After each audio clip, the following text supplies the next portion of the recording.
అమెరికాలో చిందరవందరగున్న మీ ఇంటికి handyman, cleaning, plumbing services కోసం కాంటాక్ట్ ఇన్స్టా సర్వీస్. యుఎస్ లో ఎక్కడైనా ఎప్పుడైనా. For instant bookings visit instaservice.com.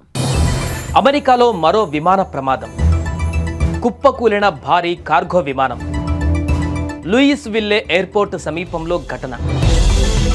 3 మృతి, 11 మందికి గాయాలు.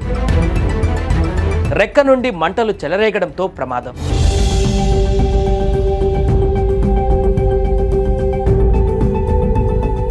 ప్రపంచవ్యాప్తంగా వరుస విమాన ప్రమాదాలు కలకలం రేపుతున్నాయి. ఏవియేషన్ రంగానికి తీరని గండంగా ఈ ప్రమాదాలు మారుతున్నాయి.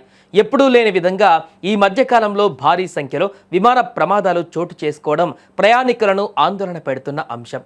ఇలాంటి సమయంలో తాజాగా అమెరికాలోని లూయిస్విల్లేలో విమానం కుప్పకూలిపోయిన ఘటన కలవరపెడుతోంది.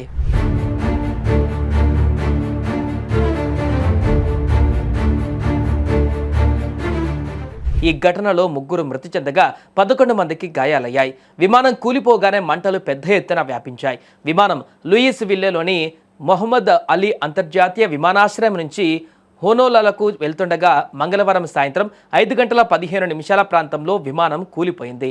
యూపీఎస్ ఫ్లైట్ నెంబర్ 2976 విమానం హోనోలులకు సాయంత్రం 5:15 బయలుదేరగా ప్రమాదానికి గురైంది.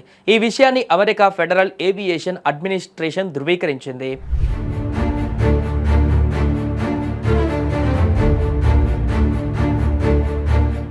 ప్రమాదం జరిగిన కార్గో ఫ్లైట్ కెంటకీలోని లూయిస్విల్లేలోని విమానాశ్రయం నుంచి బయలుదేరింది. టేకాఫ్ అయిన కొద్దిసేపటికే ఎయిర్పోర్టు సమీపంలో కుప్పకూలింది.